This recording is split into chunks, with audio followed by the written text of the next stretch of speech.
Gold, trusted gold buyers. మీరు తాకట్టు పెట్టిన బంగారాన్ని విడిపించి ఈ రోజు ఉన్న మార్కెట్ ధరకు కొనబడను.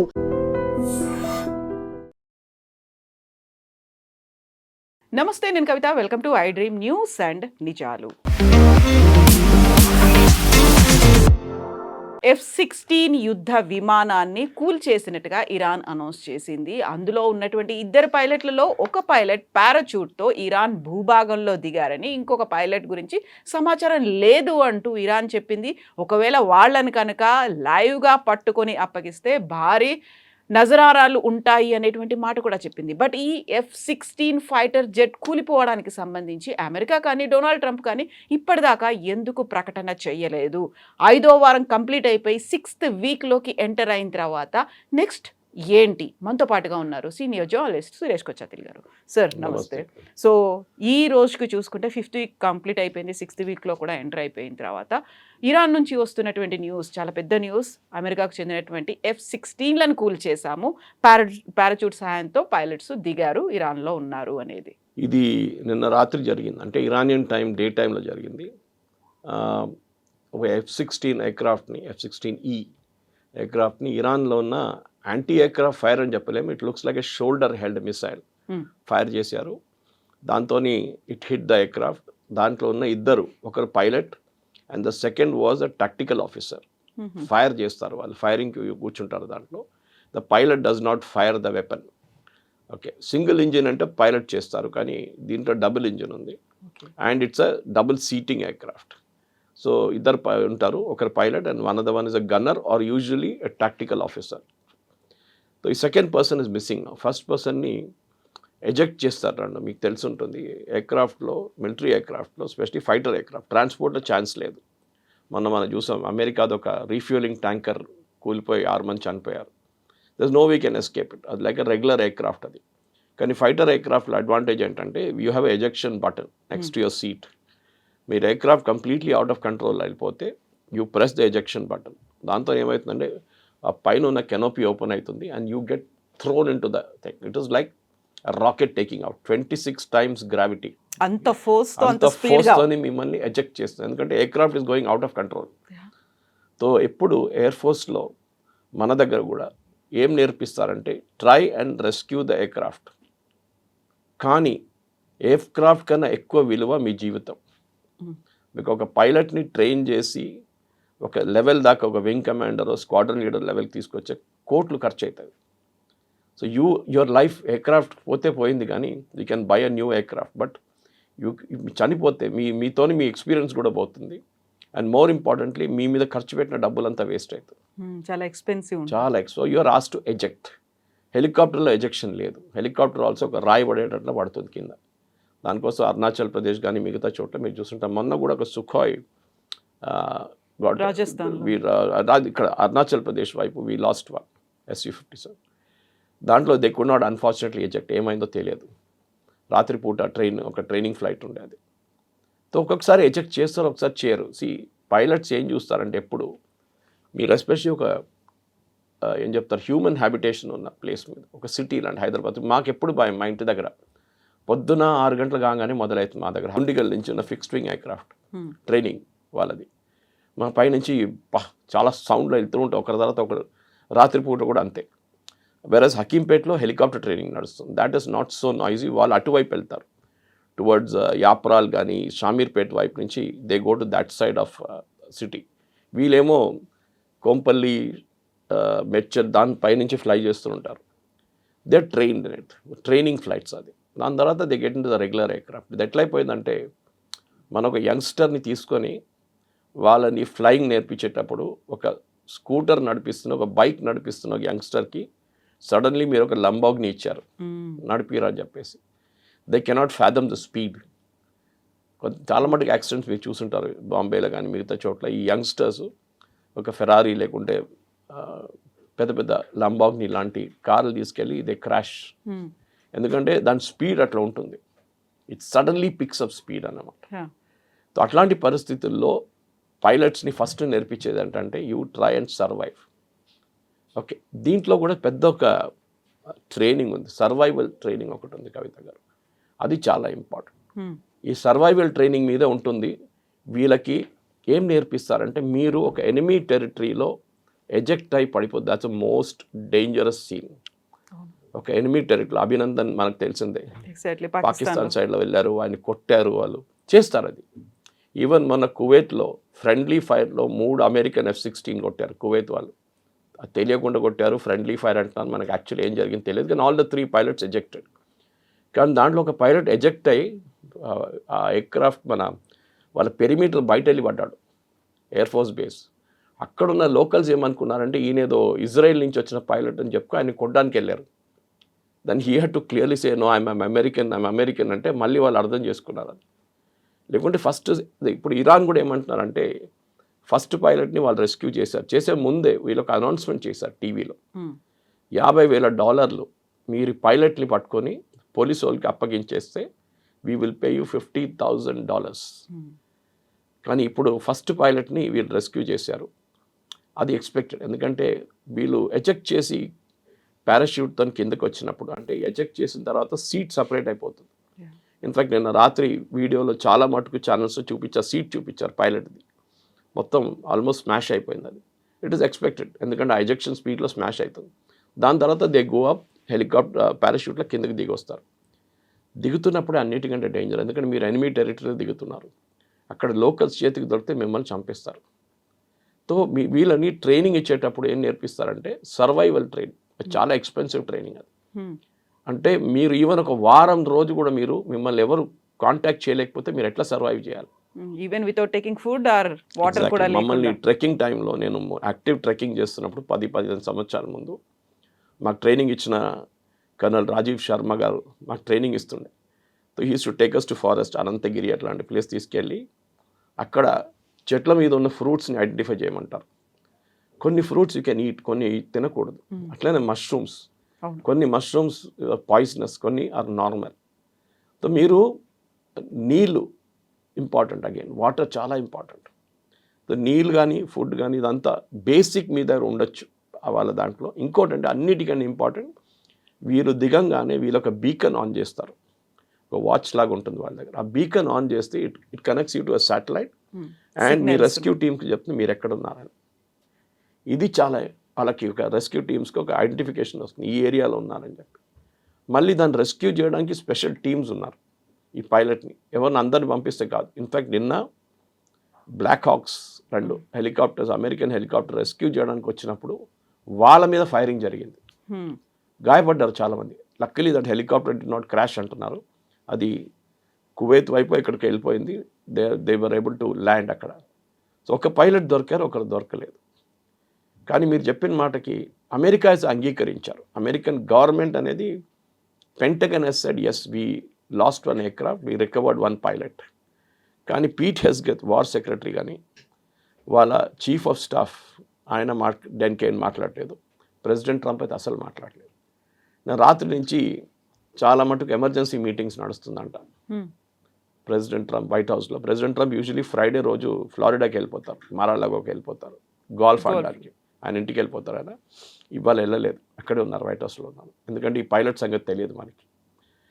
ఇది చాలా ఎంబరాసింగ్ ఎక్కడైతుందంటే కవిత గారు, ప్రెసిడెంట్ ట్రంప్ ఏం చెప్పారు మొన్న స్పీచ్లో, we are completely decimated Iran. Iran దగ్గర ఏం లేదు, యాంటీ ఎయిర్క్రాఫ్ట్ గన్ లేదు, రాడార్ లేదు, ఏం లేదు. అప్పుడు చెప్పండి, రాడార్ లేనప్పుడు వీళ్ళకి F-16 వస్తుందని ఎట్లా తెలిసింది? వాళ్ళ దగ్గర ఇప్పుడు కూడా ఉంది. ఇన్ఫ్యాక్ట్ ఇవాళ న్యూయార్క్ టైమ్స్ ఒక ఆర్టికల్లో చాలా క్లియర్గా రాశారు, ఇరాన్ దగ్గర ఉన్న ఆయుధాలు కానీ వాళ్ళ రాడార్ కానీ వాళ్ళ యాంటీ ఎయిర్క్రాఫ్ట్ సిస్టమ్ కానీ ఆల్మోస్ట్ 35-40% ఇంటాక్ట్ ఉంది, ఇంత బాంబింగ్ జరిగిన తర్వాత కూడా. అదే ఈ ఎయిర్క్రాఫ్ట్ మీద జరిగిన దాడికి చాలా పెద్ద కారణం. And I think it's a big embarrassing moment ట్రంప్కి. దానికోసం ఆయన మాట్లాడలేదు. ఇంతకు ముందు కూడా F-16 కాదు, F-13 F-35 ఇలాంటివన్నిటిని కూల్చేస్తామని ఇరాన్ చెప్పినప్పటికీ కూడా అప్పుడు దాన్ని కాదు అనే మాట కండెమ్ చేసింది. బట్ ఈసారి అసలే మాట్లాడట్లేదు అనుకున్నప్పుడు ఏదో జరిగింది అనేది ఉంది. బట్ ఇజ్రాయిల్ ఏం చేస్తోంది అనేది కూడా బయటికి తెలియట్లేదు, అమెరికా ఏం చేస్తుంది అనేది తెలియట్లేదు. బట్ ఇరాన్ ఈజ్ స్ట్రాంగ్గా అలాగే ఉంది. ఇన్ఫాక్ట్ F-35 కొట్టిందని అమెరికా వాళ్ళు అంగీకరించారు.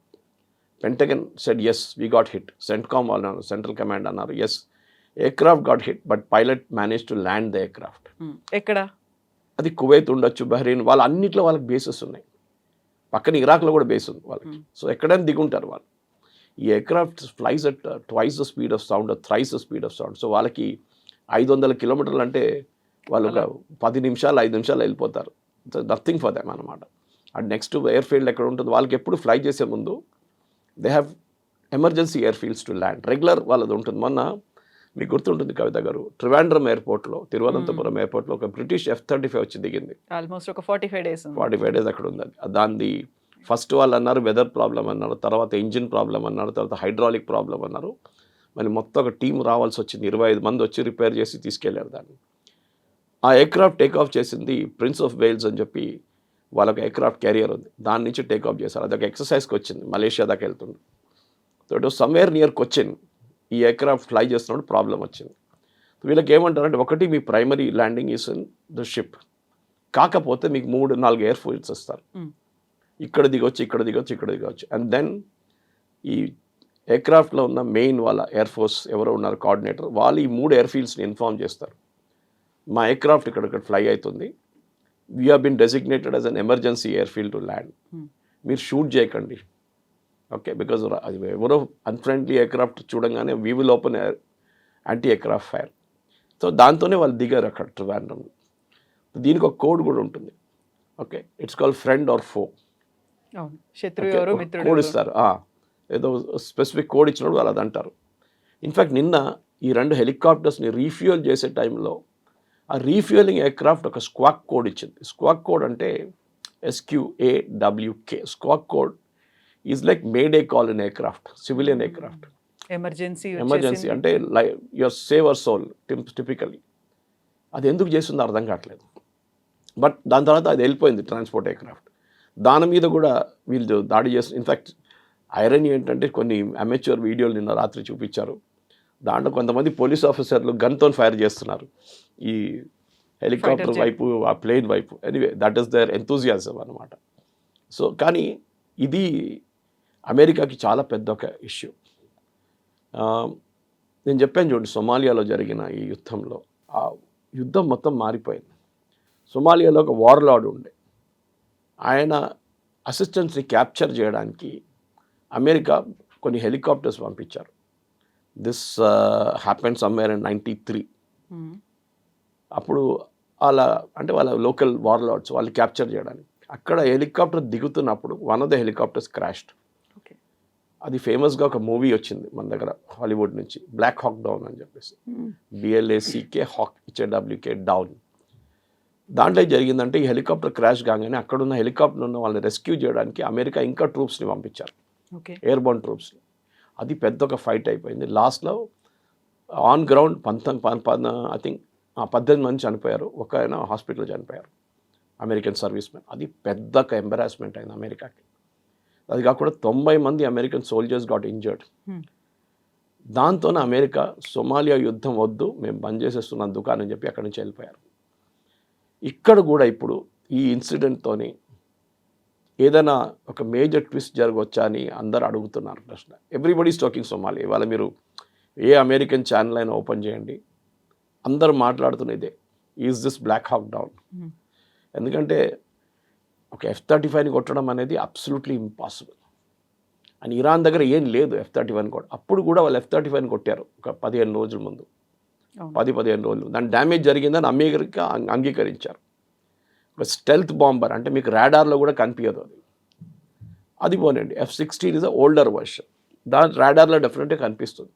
కానీ మీరే అన్నారు కదా, ఇరాన్ దగ్గర రాడార్ లేదు, మొత్తం కొట్టేసాము. ఇరాన్ దగ్గర యాంటీ ఎయిర్క్రాఫ్ట్ లేదు, మొత్తం కొట్టేసాము. మళ్ళీ వీళ్ళు ఎట్లా కొట్టారు దీన్ని? How did they hit the helicopters, black hawk helicopters? ఇది president Trump and Pete Hegseth have to answer. ఎందుకంటే అమెరికాలో కూడా చాలా మటుకు పెద్ద కాంట్రవర్సీ నడుస్తుంది. వాళ్ళ ఆర్మీ చీఫ్ని ఫైర్ చేసేసారు నేను, రాండీ. అండ్ పీట్ హెగ్సేత్కి ప్రాబ్లం ఏంటంటే హీఈస్ చాలా మెర్క్యూరియల్ క్యారెక్టర్, కోపం వస్తుంది జల్దీ.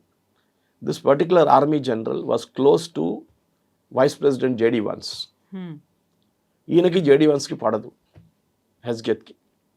కావాలని చెప్పి ఈయన ఫైర్ చేశారు. Because he cannot do anything to vice president. ఈయన ఫైర్ చేసి పడేశారు. ఎనీవే, అది వాళ్ళ ఇంటర్నల్ పాలిటిక్స్. దీనికన్నా ముందు కూడా ఆల్మోస్ట్ ఒక 5 మంది అడ్మిరల్స్ని, ఎయిర్ ఫోర్స్ చీఫ్ని, ఆర్మీ చీఫ్ని ఫైర్ చేశారు ఒక 6 నెలల ముందు. కానీ ఇప్పుడు జరుగుతున్న ఈ యుద్ధంలో నిన్నదాకా చెప్పిన కథ కాదు, నిన్న రాత్రి నుంచి స్టోరీ అంతా మారిపోయింది. ఇప్పుడు అందరూ ఏమంటున్నారు, we are praying for the pilot, the second person in the aircraft, officer ఒకరు. పైలట్ అయితే రికవర్ అయిపోయారు, మళ్ళీ ఈయన సంగతి ఏంటి? ఇది ఈ వార్ మనం ఎప్పుడు అడుగుతాం. ప్రెసిడెంట్ ట్రంప్ అంటారు చూడండి, నేను ఇది దుకాణం బంద్ చేసి వెళ్ళిపోతానని. Maybe this is the moment for him. ఒక ఎక్స్క్యూజ్ చేసి నేను వెళ్ళిపోతున్నాను, నాకు ఈ యుద్ధం వద్దు ఇంకా అని చెప్పి వెళ్ళడానికి ఒక చాలా మంచి ఛాన్స్.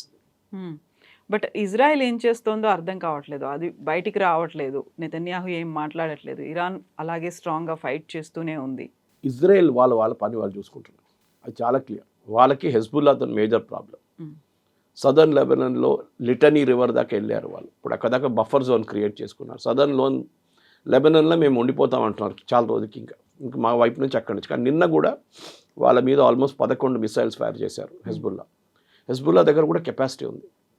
కవిత గారు, హమాస్కి హెజ్బుల్లాకి డిఫరెన్స్ ఏంటంటే, హమాస్ అంత మైండ్ గేమ్, బ్రెయిన్ లేదు వాళ్ళకి.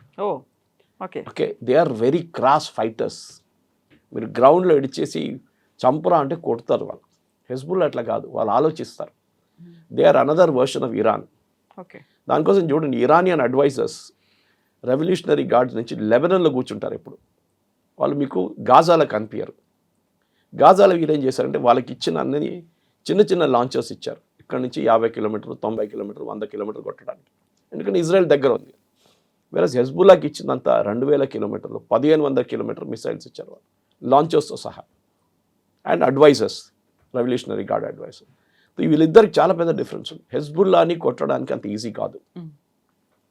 వీళ్ళు పేజర్ బాంబ్స్ పెట్టి మొత్తం హెజ్బుల్లా లీడర్షిప్ని చంపారు, మీకు గుర్తుంటుంది. దట్ మన బ్రిలియంట్ మొసాడ్ ఆపరేషన్స్. తర్వాత వీళ్ళ లీడర్ నస్రుల్లాని చంపారు బంకర్లో కొట్టి. అప్పుడు అయిపోయింది అనుకున్నారు, కాలేదు, ఇంకా హెజ్బుల్లా నడుస్తుంది. ఇజ్రాయెల్ వాళ్ళ పాలసీ వాళ్ళు ఫాలో చేస్తున్నారు. అఫ్ కోర్స్ వాళ్ళు కూడా చాలా మటుకు టైర్డ్ అయిపోయారు. ఇప్పుడు ఎన్ని సంవత్సరాలు, 3 సంవత్సరాలు అవుతుంది ఇప్పుడు యుద్ధాన్ని కొట్టుకుంటారు. కానీ అన్నిటికంటే పెద్ద తప్పు, ఈ ఎంటైర్ యుద్ధం, ఇప్పుడు నడుస్తున్న యుద్ధాన్ని origin was October 7th attack on Israel. అది హమాస్ చేసిన అన్నిటికంటే పెద్ద తప్పు. ఇరాన్ కూడా అంగీకరిస్తున్నారు. ఆ రోజు అది చేయకపోతే Hezbollah would have been a very good force. Hamas ఇంకా స్ట్రాంగ్గా ఉంటారు. ఇరాన్తో యుద్ధం లేదు, ఏ ప్రాబ్లం లేకుండే. కానీ ఇప్పుడు చూడండి, మొత్తం గందరగోళం ఉంది. Entire west Asia is in turmoil. అటు హెజ్బుల్లా, హమాస్ అయితే క్వైట్గా కూర్చోప్పుడు హూతీలు మొదలుపెట్టారు. సో ఈ ఎయిర్క్రాఫ్ట్ లాస్ అనేది అమెరికన్ దాంట్లో, లెక్సికన్లో చాలా డేంజరస్. కానీ నాకు గుర్తుంది కవిత గారు, ఫ్రమ్ మై ఎర్లియర్ రీడింగ్లో నేను చాలా బుక్స్ చదువుతుంటాను. కానీ దాంట్లో వియట్నాం వార్ అనలైజ్ చేస్తే, వియట్నాం వార్లో అమెరికాకి 3000 ఎయిర్క్రాఫ్ట్ కూలిపోయింది వాళ్ళది. 3000 ఎయిర్క్రాఫ్ట్ దే లాస్. ఎందుకంటే 19 సంవత్సరాలు నడిచింది ఆ యుద్ధం. ట్రంప్ అదే మన స్పీచ్లో చెప్పారు, నేను నాది 1 నెల అవుతుంది, వాళ్ళు 19 సంవత్సరాలు కొట్టుకున్నారు అమెరికా, మన వియట్నాం వార్. మనమే పోరాడాం కదా అక్కడ, మళ్ళీ ఏమైంది, ఓడిపోయినాం. అది కూడా ఇక్కడ నెలలు అయింది, నేను గెలిచేసాను చెప్పారు Trump. They lose 4000 helicopters, 3000 fixed wing aircraft అంటే fighter aircraft, and 4000 helicopters. So అమెరికాకి యుద్ధాల నష్టం అనేది జరుగుతుంది. ఈవెన్ మనం కూడా యుద్ధం అంటే దాంట్లో లాస్ ఉంటుంది. బంగ్లాదేశ్ వార్లో మనది 175 ఎయిర్క్రాఫ్ట్లు పోయినాయి. మనం we last 177 aircraft. It doesn't come cheap. దానికోసం మొన్న ఆపరేషన్ సింధూర్ నడిచినప్పుడు రాహుల్ గాంధీ అడుగుతూనే ఉన్నారు చూడండి, మనది ఎన్ని ఎయిర్క్రాఫ్ట్ పోయింది చెప్పండి అని చెప్పి. ఎందుకంటే హీ వాంట్స్ టు నో. కానీ ఎవరో రిమైండ్ చేశారు ఆయన్ని, మీ గ్రాండ్ మదర్ని అడగండి, బంగ్లాదేశ్ వార్లో ఎన్ని కూలిపోయింది అనగానే నెక్స్ట్ డే నుంచి స్టాప్డ్ ఆస్కింగ్ దట్ క్వశ్చన్. నేను ట్వీట్ చేశాను అది ఒకరోజు, just ask your grand mother how many aircraft she lost. ఎవరు అడగలేదు అప్పుడు, వాజ్పేయి గారు అడగలేదు, you are the leader of, he didn't ask. యుద్ధం అంటే ఉంటుంది నష్టాలు. మోదీ గారు అదే అన్నారు, 4 రోజుల్లో ఆపరేషన్ సింధూర్ ఎందుకు ఫినిష్ చేసామంటే, అది పొడిగిస్తే వీ వుడ్ ఆల్సో లాస్ట్. మన దగ్గర చనిపోతారు, అటువైపు చనిపోతారు, ఇక్కడ కూడా చనిపోతారు. ఇది అమెరికాకు ఉన్న అన్నిటికంటే పెద్ద ప్రాబ్లం కవిత గారు. ఇప్పుడు ప్రెసిడెంట్ ట్రంప్, నేను చెప్పాను చూడండి, రాత్రి నుంచి మాట్లాడలేదు, హెస్గెత్ మాట్లాడలేదు, మోస్ట్ ఇంపార్టెంట్ సెంట్కామ్ వాళ్ళ సెంట్రల్ కమాండ్ మాట్లాడలేదు. ఎవ్వరు ఒక ప్రెస్ నోట్ కూడా ఇష్యూ చేయలేదు. ఇన్ఫాక్ట్ రాత్రి 1 గంట దాకా నేను ప్రెస్ నోట్ కోసం వెయిట్ చేశాను. అమెరికన్ CNN కానీ వీళ్ళందరూ ABC అందరూ అన్నారు ఇప్పుడు సెంట్కామ్ నుంచి ప్రెస్ నోట్ వచ్చేస్తుంది నెక్స్ట్ హాఫ్ అన్ అవర్ అని చెప్పి రాత్రంతా మేల్కున్నాను ఆల్మోస్ట్ 1:30 దాకా రాలేదు.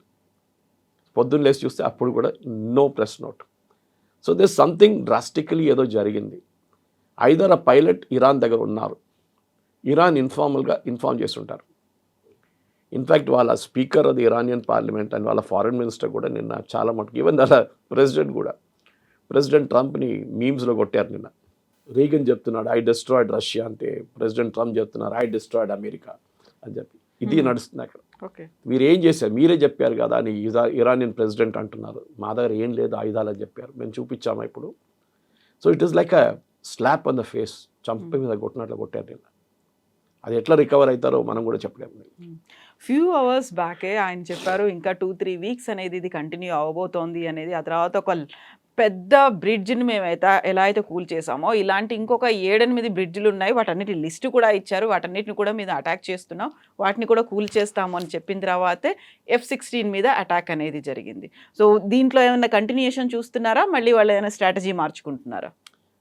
నిన్న జరిగిన బ్రిడ్జ్ మీద జరిగిన attack was a war crime. Because యుద్ధంలో కొన్ని చట్టాలు ఉంటాయి. ఈవెన్ మహాభారత తీసుకోండి మీరు, there are certain rules. Evening తర్వాత కొట్టొద్దు. ఓకే, మన దాంట్లో ఇప్పుడున్న వార్లో అది లేదు. 24/7 ఇస్ అ వార్.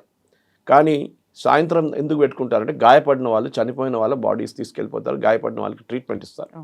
అది పాత యుద్ధంలో ఉన్నది. చట్టాలు ఉంటుంది. వీళ్ళేమంటున్నారంటే పీట్ హెస్గే చట్టాలే లేవు అంటున్నాడు యుద్ధంలో. It cannot be possible. ఈ చట్టాలు పెట్టాల్సిందే ప్రతిదానికి. స్పెషలీ మీరు బ్రిడ్జెస్ ఎందుకు అటాక్ చేస్తున్నారు, సివిలియన్స్ యూజ్ చేస్తారు. మీరు ఆర్మీ కంటోన్మెంట్ మీద దాడి చేయండి, మీరు యాంటీ ఎయిర్క్రాఫ్ట్ బ్యాటరీస్ మీద దాడి చేయండి, మీరు న్యూక్లియర్ సైట్స్ మీద దాడి చేయండి, ఎవ్వరేమన్నారు. But to hit a civilian infrastructure like a bridge, అదొక వార్ క్రైమ్. అది కూడా బ్రిడ్జ్ కంప్లీట్ కాలేదు. మన దగ్గర ఉన్న కేబుల్ బ్రిడ్జ్ లాంటి సిమిలర్ బ్రిడ్జ్, అది నిన్న కొట్టిన బ్రిడ్జ్ మన ఇక్కడ దుర్గం చెరువు దగ్గర, ఆ బ్రిడ్జ్ మీద నిన్న అంటే ఈ బాంబింగ్ జరిగిన రోజు, that is yesterday early morning was Nowruz, వాళ్ళ new year, Parsi new year ఉండే. సో ఆ రోజు నేను బహుశా మీకు చెప్పుంటాను, ఎవరు ఇంట్లో కూర్చోరు అప్పుడు, వీళ్ళందరూ పిక్నిక్ లాగా బయటికి వెళ్తారు. It is considered very inauspicious to sit at home that day. వీళ్ళందరూ అయితే మన దగ్గర కూడా పార్సీ సెలబ్రేట్ న్యూ ఇయర్. వీళ్ళు వెళ్తూ ఆ టైంలో బాంబింగ్ జరిగింది. 8 మంది చనిపోయారు. దాంట్లో there was one lady who lost sister and her family totally. వాళ్ళ ఇల్లు దాని కింద ఉండే, బ్రిడ్జ్ కింద. ఇజ్రాయెల్ అండ్ US చేసిన ఈ దాడికి, కంబైన్ దాడిలో డెఫినెట్గా ఒక వార్ క్రైమ్ జరిగిందని USలో ఉన్న సెనేటర్స్ అంటున్నారు, డెమోక్రాటిక్ సెనేటర్స్ అంటున్నారు. మీరు ఎప్పుడైనా ఎలక్ట్రిసిటీ మీద కొట్టకూడదు, వాటర్ రిసోర్స్ మీద కొట్టకూడదు, బ్రిడ్జెస్ మీద కొట్టకూడదు. ఇదంతా సివిలియన్స్ యూజ్ చేస్తారు. సో ఇంటర్నేషనల్ లెవెల్లో దీన్ని వార్ క్రైమ్ అంటారు. అంటే యుద్ధం అయిపోయిన తర్వాత ట్రంప్ మీద కేసు పెట్టచ్చు for having committed war crimes. Trump ఏమో ఇదొక పెద్ద అచీవ్మెంట్ లాగా మాట్లాడుతున్నారు. మేము బ్రిడ్జ్లు కూల్చేస్తాం, మేము డీసాలినేషన్ ప్లాంట్స్ని కొడతాం. వీళ్ళు ఊరుకుంటారా? ఇరాన్ వాళ్ళు నిన్న ఒక పెద్ద లిస్టు రిలీజ్ చేశారు. 7, 8, 9 బ్రిడ్జ్లు మేము కూస్తాం. దాంట్లో one of the most important bridge is what my daughter travel the other day from Bahrain to Dammam. అంటే బహ్రెయిన్ సౌదీ అరేబియా కనెక్ట్ చేస్తున్న బ్రిడ్జ్ 24 కిలోమీటర్ ఉంది. అది it is called a causeway. అది కొన్ని ప్లేస్ ఇట్లా వెళ్ళి ఇట్లా కూడా వస్తుంది. దాంట్లో సెంటర్లో is the immigration check point Saudi Arabia and బహ్రెయిన్కి. మీరు దాన్ని కొట్టారనుకోండి, దాని ఇంపాక్ట్ ఏముంటుంది. 90,000 మంది యూజ్ చేస్తారు ఆ కాజ్వే ఎవ్రీడే. ఒకటే చెప్తాను, then there is Dubai and Abu Dhabi connect చేస్తారు. కాజ్వే అది ఒక హైవే ఉంది, బ్రిడ్జ్ ఒకటి ఉంది, I think it's King Zayed's name it is. అది కూడా కొడతా అంటున్నారు ఇరాన్. అప్పుడు ఆలోచించండి డ్యామేజ్ ఎంత జరుగుతుంది. నిన్న ఒక desalination plant, Kuwait desalination plant మీద అటాక్ జరిగింది. కానీ ఇరాన్ దాన్ని ఖండించారు సర్ప్రైజింగ్లీ. మేము చేయలేదు, ఇది మా వైపు నుంచి జరగలేదు, ఇది ఇజ్రాయిల్ చేస్తుంటారని చెప్తున్నారు. కానీ తర్వాత తెలిసింది అది ఇరాక్ నుంచి ఎవరో మిసైల్ కొట్టారు. అక్కడి నుంచి ఇరాక్లో కూడా చాలా రెబెల్ గ్రూప్స్ ఉన్నారు, వాళ్ళు కువైత్ మీద కొట్టిన మిసైల్ అది. ఇరాన్ అంటారు మాది కాదు అని. కరెక్ట్, అది వాళ్ళు చెప్పింది. సో యుద్ధంలో ఎథిక్స్ అనేది చాలా ఇంపార్టెంట్. ప్రెసిడెంట్ ట్రంప్ ఏమో పెద్ద బోస్ట్ లాగా we will bomb them into stone age అంటున్నారు.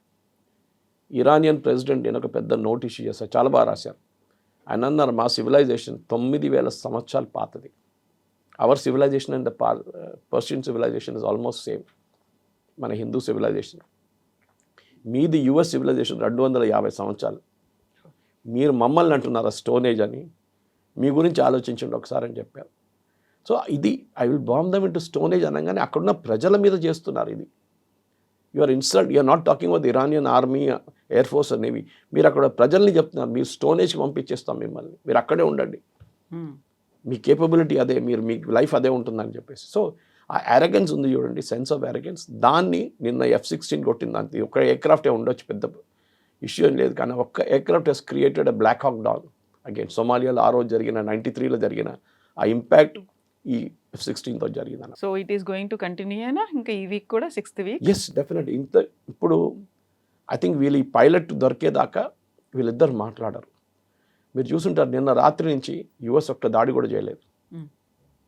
ఫ్రమ్ ఎస్టర్డే ఈవినింగ్ ఒక్క దాడి కూడా ఏ ప్లాంట్ మీదో, ఏ బ్రిడ్జ్ మీదో, ఏ నేవల్ అసెట్ మీదో.